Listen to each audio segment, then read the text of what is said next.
In a world full of shoulder instability, there is only one taping job that can save us all: the shoulder Spica.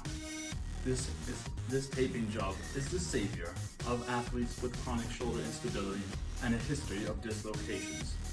We are about to dive into our case with our esteemed volleyball player Becca Seeger, who has suffered from labral wear and tear causing instability due to years of spiking that thing. Hi, this is Becca here. She's our esteemed volleyball player who does have a shoulder injury, and Abby here is going to put her in a shoulder spica. So the first thing we'll have Becca do is with her left arm, correct? So left arm, can you abduct your shoulder and put the hand on the hip with the elbow slightly flexed? There you go, very good. And then what Abby will do, Abby will start wrapping from the posterior arm right above the elbow. And she's gonna initially wrap internally to create her anchor.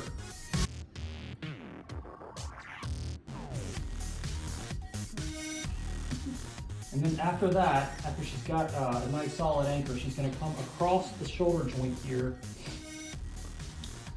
pulling that tightly and wrapping it back around, so then she can start wrapping a figure 8 around Becca's shoulder and her arm. Now while she's doing this, it's important that she's just mindful of the amount of tension that she's putting here in the center of the chest, because if the patient has any sternal or clavicular pain, or of course we want to prevent choking as well. So she's doing good.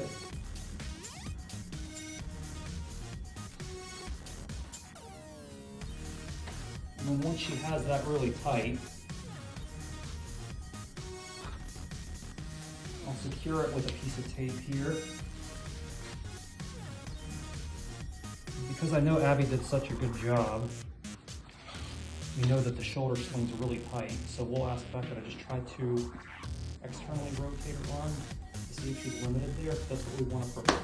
And the reason we want to do this is because this type of sling here holds the glenoid, holds the humeral head and the glenoid fossa or tightly up against it to keep any anterior dislocation or displacement from happening.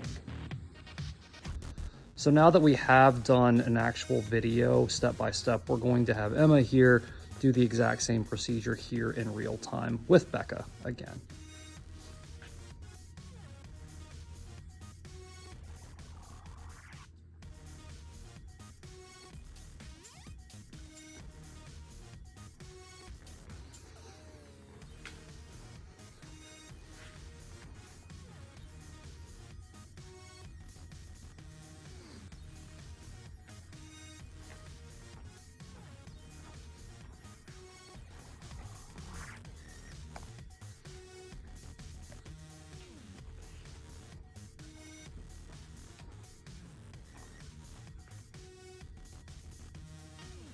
We're just gonna tie just the excess, go around loosely around the arm, and then tie it off with a small piece of tape.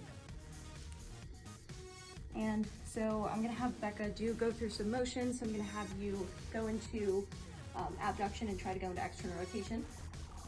So we try those maneuvers just because those are motions that we're trying to make sure that they can't get into, since that's usually the motion of how people anteriorly dislocate their shoulder. And then lastly, you always just want to check capillary refill just to make sure that it's not too tight. Make sure to smash that like button and subscribe for more awesome physical therapy content.